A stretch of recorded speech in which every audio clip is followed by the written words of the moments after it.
The lobby of North State Financial Tower shimmered beneath cold evening light. Conversations stopped the moment a small voice broke through the hum. "Excuse me. I just want to check my balance." Every head turned. At the counter stood a 10-year-old boy, Noah Carter, thin, quiet, wearing worn sneakers and a blue hoodie that had seen too many winters. His hands trembled slightly as he slid a clear folder across the marble desk. The banker raised an eyebrow, smirking. "Kid, this floor's for investors. You belong downstairs." Laughter rippled through the room. But Noah didn't back away. He looked straight at the man and said softly, "My grandfather told me to come here." The air shifted. The banker's grin faded. Then, when the numbers on the screen began to load, his face went pale, and the laughter vanished. Who was this child everyone had just mocked? And what could he possibly carry that would make a millionaire forget how to breathe? Stay till the end to find out. And if stories like this move you, hit subscribe and join Canada's Heartfelt Tales, where every story reminds us that courage can come from the smallest voice. The marble counter gleamed beneath the golden lights as Noah stood still, his fingers resting on the cool surface. Around him, murmurs rippled, polished laughter wrapped in perfume and power. The banker, Mr. Whitaker, leaned forward with a smirk sharp enough to cut glass. "So, Noah Carter," he said, dragging the boy's name out as if it were a joke. "You want to check your balance. You know this floor handles private accounts starting at 2 million, right?" Noah didn't answer right away. His brown eyes lifted, calm and steady. "Yes, sir. My grandfather told me to come here." The room stilled again, the laughter softening but not gone. A woman in pearls whispered to her husband, "Whose child is this?" He chuckled. "Probably a cleaner's kid. Security will take him out soon." Mr. Whitaker sighed dramatically. "Fine. Let's have a look. Maybe your piggy bank made it to Wall Street." He typed lazily, fingers clacking against the glass keyboard. The screen flickered, then froze. For a second no one moved. The banker frowned, typed again, then slower, then stopped completely. His smirk faded. His throat clicked as he swallowed. Behind him, the glow from the monitor turned pale blue across his face. "That's impossible," he muttered. He tried again, but his voice shook. "Noah, could you repeat your last name?" "Carter," Noah said softly. "Robert Carter was my grandfather." The man's eyes widened. The name cut through the room like lightning. Conversations broke off mid-sentence. Someone whispered, "Carter?" As in. But no one dared to finish. Mr. Whitaker stood abruptly. "Stay right here," he said, almost tripping over his own chair as he rushed to the back office. The whispers began again. Different this time. Cautious, uneasy. Noah stayed where he was, staring at the glowing light of the monitor. He didn't blink. Inside his chest, something heavy began to stir, a mixture of grief and quiet defiance. He had promised his grandfather. He wasn't going to leave. Moments later, 2 men in dark suits and an older woman with silver hair stepped out of the back room. Their expressions had changed from arrogance to disbelief. The woman approached first. "Noah," she said softly, "I'm Linda Graves, your grandfather's attorney." The entire lobby fell silent. Even the sound of the elevators seemed to fade. "Your grandfather left something extraordinary for you," she continued. "But before we continue, I need you to come with us." Noah hesitated, his voice barely above a whisper. "Can my mom come? She's working, but—" "We'll contact her," Linda said gently. "You're safe here." He followed them down a corridor lined with glass offices where men and women in tailored suits stared openly. Some looked curious, others fearful, as if they had just seen a ghost walking among them. Inside a private conference room, the lights dimmed automatically. Linda opened a black case on the table and placed a letter sealed in wax beside a small golden key. "This," she said, "was your grandfather's final instruction." Noah's hand trembled as he touched the envelope. "He told me this day would come," he whispered. Linda nodded. Then you understand its importance. Before she could read, the door burst open. Mr. Whitaker returned, pale, sweating. Ms. Graves, the system's alerting restricted data protocols. The account is showing $500 million. The room froze. Linda's eyes narrowed. Lock the floor. No one leaves. Whitaker obeyed without a word. His arrogance was gone, replaced by something closer to fear. Noah sat quietly as Linda broke the seal and began to read the letter. Her voice softened, each word pulling the room tighter around them. My beloved grandson. If you are hearing these words, it means the time has come for you to stand where I once stood. What I built was not just wealth, it was protection. What I leave you is not comfort, it is responsibility. The boy's hands tightened on the table's edge. Linda continued reading about choices. Control now and face danger. Wait until adulthood for safety or reject it all. Then suddenly the door opened again. A man stumbled in, breathless, wearing a worn gray jacket. His eyes locked on Noah's. Don't let him see it.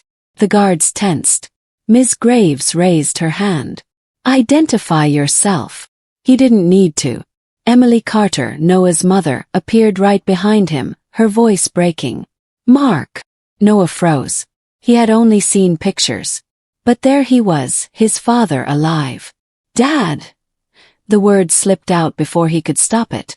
Mark Carter's face broke into relief and pain all at once. I never left you, Noah. I ran to protect you. The boy's heart raced. Protect me from what? The people your grandfather crossed. The ones who think they own everything. They've been waiting for that account to activate. Linda's phone buzzed on the table. She checked the message, and the color drained from her face. They know he's here, she whispered. Outside the door, footsteps echoed. Sharp, deliberate, not friendly.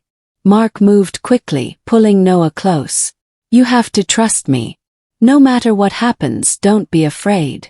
The next few minutes unfolded in fragments. Alarms, whispers through radios. A security officer locking the glass door. Noah's small hand clutched the golden key so tightly the edges marked his palm. Then the screen blinked again.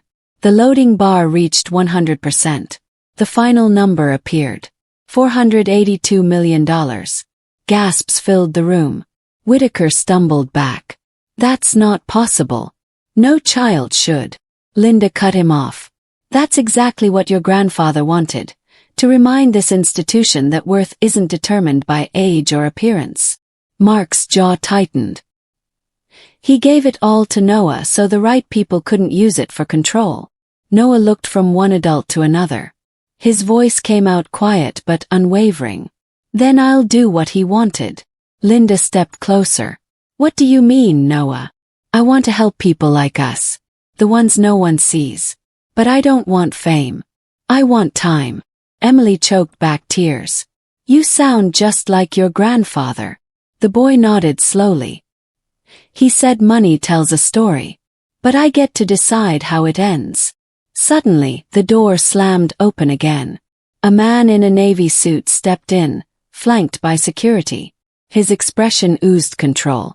This is Mr. Lang, Regional Director, Whitaker stammered. Lang's voice was sharp. Deactivate the account.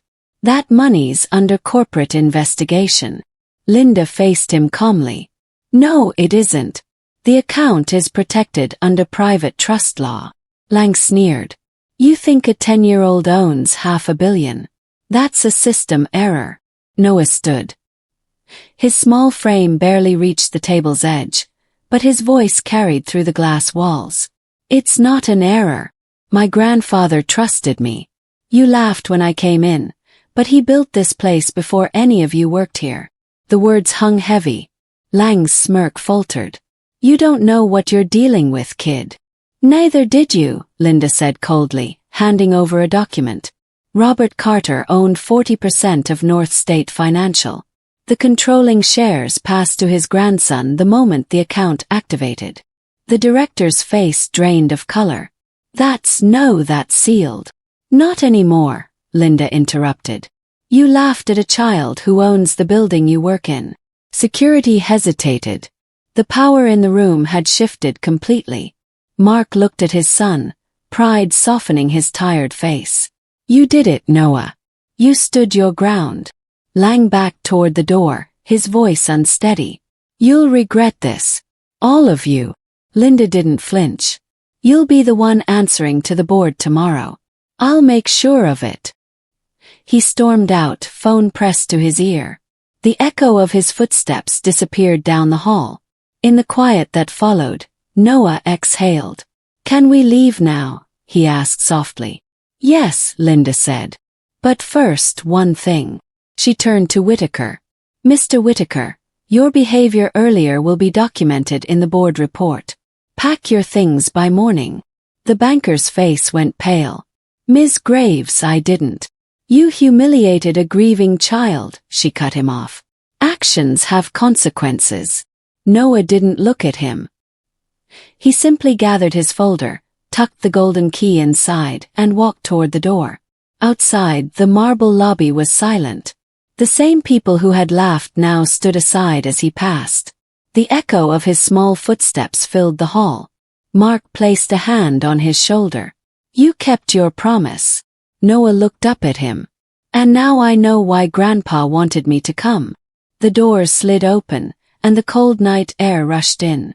City lights flickered across his face. Somewhere behind them, security escorted Mr. Whitaker and Mr. Lang out under the watchful eyes of the board's investigators. Noah didn't turn around. He had no interest in revenge. What he wanted was peace and purpose. As they stepped into the street, Linda's voice followed softly. The Carter Foundation. We'll start the paperwork in the morning. For the first time that day, Noah smiled. Not the smile of victory but of understanding. He looked at his parents. Can we go home? Emily nodded. Home. The camera would follow them as they disappeared into the city lights, leaving behind the tower that once looked down on them. And upstairs on the locked top floor, the boardroom lights burned late into the night. Mr. Lang's nameplate was already being removed from the door. Justice, quiet and unspoken, had found its way back through the same marble halls where arrogance once laughed. But even then a question remained, a whisper lingering behind the glass. If a 10-year-old could change the balance of power in one building, how many others could do the same if only someone believed in them first? The following morning, the city woke to headlines that no one expected. Bank executive fired after mocking child heir to billion-dollar legacy. But Noah didn't read the papers. He was sitting by the window, sunlight spilling over his notebook, drawing ideas for the foundation he had promised to build. For the first time, he felt something his grandfather always wanted him to understand. Peace doesn't come from wealth, but from knowing what to do with it. Outside, workers hurried past the same glass tower that once laughed at him. Now, a bronze plaque near the entrance read, "The Carter Foundation, for children who deserve tomorrow." People stopped to stare not because of the name but because of the story behind it. Noah didn't crave revenge. What he wanted was to prove that dignity could outlast cruelty, and that kindness could rewrite power. His quiet bravery had changed not only one room of bankers, but everyone who heard his story. As the camera fades, his voice returns, calm, steady, older now. My grandfather believed truth always finds its way through walls. He was right. If this story moved you, help it reach more hearts. Like, share, and subscribe to Canada's Heartfelt Tales, where every story reminds us that even the smallest act of courage can change everything.